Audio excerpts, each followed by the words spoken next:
The acting Governor-General, His Excellency Errol Charles, noting his government's stabilization of the economy over the past year, says his government plans to build on that progress in the coming year, ensuring in the process greater participation of St. Lucians in the economy. Having successfully stabilized the public finances of the country, my government in this session of Parliament will give additional and special attention to the safety of citizens, improvements in the delivery of health care, and the support for the vulnerable.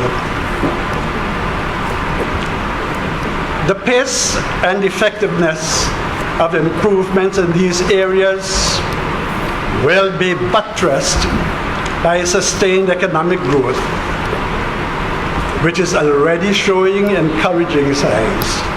The ongoing crackdown on crime will continue apace in the new fiscal year. The acting Governor-General, His Excellency Errol Charles, says his government will not relent in its efforts to address this social ill. The shocking images of gun violence must end, and my government is determined to do so within the ambit of the law.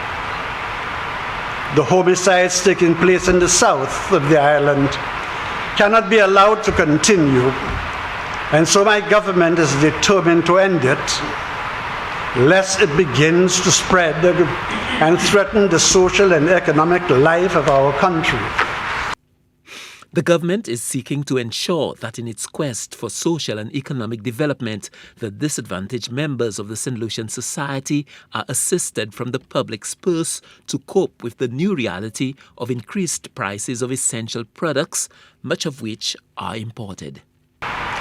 My government will therefore continue supporting households in particularly vulnerable groups by subsidizing essential goods like flour, rice, cooking gas.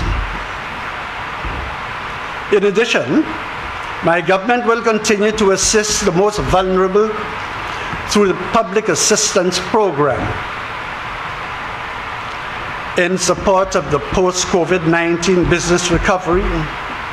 The MSME Loan Grant Facility, which was launched last month, will be fully rolled out to provide very generous and direct financial and assistance to micro, small, and medium-sized enterprises. The government plans to continue what it deems to be its ambitious legislative agenda in the new fiscal year, with further reform of St. Lucia's constitution down on the to-do schedule. Constitutional changes will continue to be made in keeping with the promises of my government to undertake constitutional reform for the restoration and maintenance of the good governance of St. Lucia. The need to make our Constitution truly reflective of the ideas and aspirations of our people will be continued this year through the activation of a committee to review Parliament's consideration of the recommendations for Constitutional Reform Commission report. His Excellency Errol Charles outlined in his delivery of the throne speech at the opening of the third session of the 12th Parliament what is expected to be a hectic year of governmental activities intended to bolster an economy in rebound following the setbacks of the COVID-19 pandemic, with plans to inject new life into small, micro, and medium-sized enterprises, enhance agricultural production, expand the tourism industry, and get more St. Lucians participating in that sector. Stanley Lucian for the HGS News Force.